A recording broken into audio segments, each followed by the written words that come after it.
What is going on, guys? Carter here with Edged Mindset. We are taking a look at an interesting little knife that I picked up maybe about a month ago. This is the MoFo from Bad Habits Manufacturing. I believe I'm saying all those right. First off, disclaimer, I don't know a lot about this company. I kind of just saw it on a pre-order. I thought it looked interesting. The price was right. I gathered a little bit of information along the way, but I don't know a ton about the history of this company, the history of this knife, but I'll do the best I can to relay what little I do know from this company. But mainly this is to show this knife off in case maybe you want to pick one up. I'm not sure what the current status is in terms of pre-order. This was a pre-order for me. I had this on pre-order for a number of months along with the Mokutai kit that came with this, and I'll talk about that here in a minute. But last I saw, I think they did still have some of these available, and I would imagine, if I can flick this open here with my big giant sausage fingers putting pressure on that lock bar, I do believe that they will do another pre-order, that kind of thing. So if you are interested in this, just something to keep an eye out for, along with if you see one pop up on the secondary market, maybe this video will give you a little bit of information on it if you want to pick it up. So what do we have here? Bad Habits Manufacturing. Like I said, I don't know a lot about them. I know they do some US-based custom knives, including a US-based custom MoFo, as well as some other models. I think it's kind of a collective of some individuals that are doing these.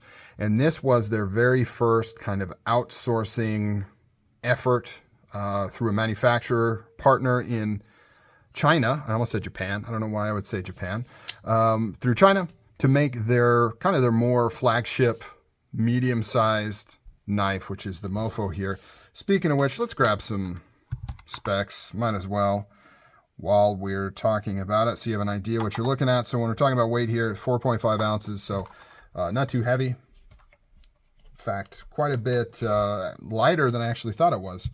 Maybe that's off. I don't know. I'm doing it on this handkerchief here, so take that with a grain of salt. Let's get some lengths here. Some length measurement. I need to get a better measure. I've got this stupid tape measure, and it's just always in the way. So then I put it away, and then I need it, and I can't ever get it out. Blade length is about 3.5 inches. Overall length is just over 8 inches. So perfect medium size. You know, I can't fault them for going with this model. This is just a good all-around medium-sized general purpose knife. Now, the thing with this, so I ordered it because it seemed interesting, and honestly, I thought the logo was cool with that skull there. I liked the grind lines they had planned, but of course, this was kind of like a, you didn't know exactly what you were going to get. I saw some prototypes that they did some videos of, and then you had the mock-ups, like the visualization mock-ups, but there wasn't a ton to know exactly what you were going to get when they were delivered. So it was a little questionable, but luckily it turned out right.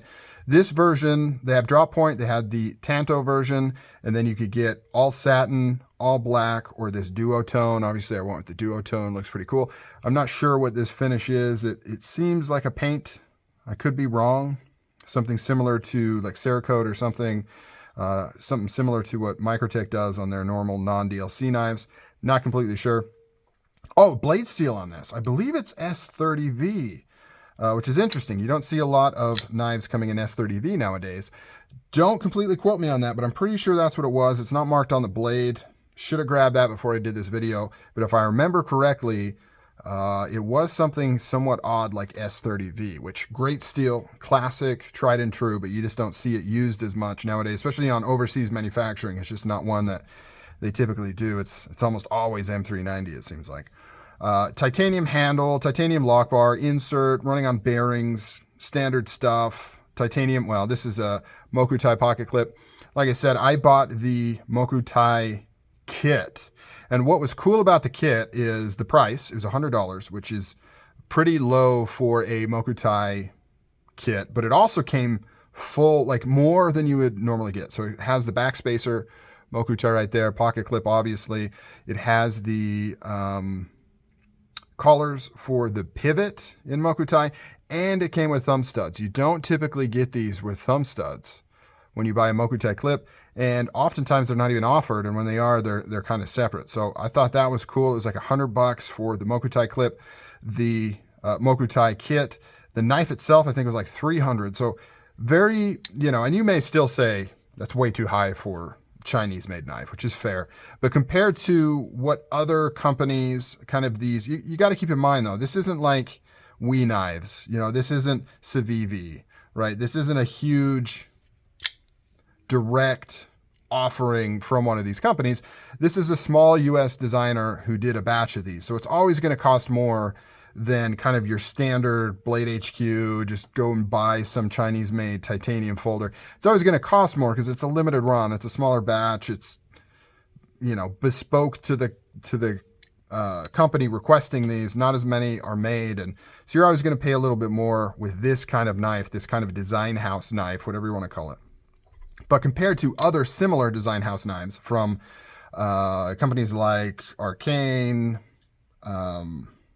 Something Obscene, very, very affordable. Now, one of the reasons it's very affordable is the OEM manufacturer in China was not your big boys. This was kind of a lower tier manufacturer. They would do a lot for like CRKT, some of these other companies. And this was kind of an opportunity for them to get into this realm. They hadn't done anything like this before, and I don't think they've really done anything of this caliber before. So that was the other big kind of questionable thing is, would they be able to pull it off? And in my opinion, they did. It is no complaints. It is done really, really well. Everything is good. It is not sloppy. Everything is nice and centered. The action is really, really good. Lockup is really good. Everything is nice. Nothing's poking out. All of the edges are nice and melted and contoured. There's no weird things where like your finger can touch the blade. Like, done really, really well. And the company, Bad Habits, they put a lot of effort in making sure it was right with the prototypes. They spent a lot of time going over them. They went over a few different iterations, making sure it was good. They did a really high quality QC effort. It was delayed a little bit. I think it was a couple months behind their projected time, but overall pretty good. So anyways, now that I'm done rambling, what do I think of the knife? So I kind of jumped on this. I thought it was interesting, but then I very quickly regretted ordering this because it is kind of, I don't know. It's got some cool things, but it's nothing super special, right? It's pretty generic, pretty standard. But then I got it in hand, and actually its genericness I just said actually twice in a row. The genericness sung for me. And maybe it is a good all around general purpose, simple type knife. Kind of reminds me, you guys are going to freak out, but it kind of reminds me of like a Sebenza, right? Not in terms of quality, US, you know what I mean? Obviously, I don't mean that. I don't mean USA made. I'm not trying to, I'm just saying in like form and function, right? It's just a very basic, clean, simple knife that's done and executed really, really well. And I kind of appreciated that with this, just like I appreciate that with like my CRK knives, where at first glance you're like, it's kind of boring, right? Gray titanium handle, basic blade shape, but you kind of appreciate the simplicity of the design and the little touches once you get it in hand. And this is no exception. Nice high flat grind right here. It's fairly thin behind the edge. It's going to slice pretty dang well. I mean, obviously it's not a slicer design through and through, fairly thick blade stock, but this thing's going to cut. It cuts really, really well. I like those grind lines that they left on there. They did that on purpose. Looks really good. Everything is nice. No sharp edges, no milling, anything like that. The Mokutai is done pretty dang well. Very simple design, nice and lightweight. So if you're interested in something like this, something a little different but familiar, I think it might be right up your alley, but I could see how maybe it just doesn't quite do anything for you. The Tanto is actually pretty cool design. If you check that out, the way they did the Tanto is pretty cool. I actually requested them to swap mine out. I ordered this first. This is the pre-order I did. Then I sent them an email and said, hey, can I actually swap this out for the Tanto? They said, cool, we'll take care of you. Didn't happen. I got this one in the mail when they finally shipped out, and I kind of lost communication. I kind of forgot about this thing. And so it finally showed up, and I wasn't going to make a big stink about it, send it back or whatever. But the Tanto, in my opinion, is a little bit more unique than this one. However, you can't beat the drop point utility and simplicity of sharpening and maintaining. So yeah, really cool. MoFo from Bad Habits Manufacturing. Simple but cool.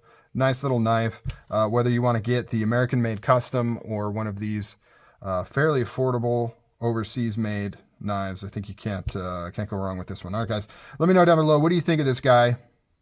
Is this something you would ever be interested in?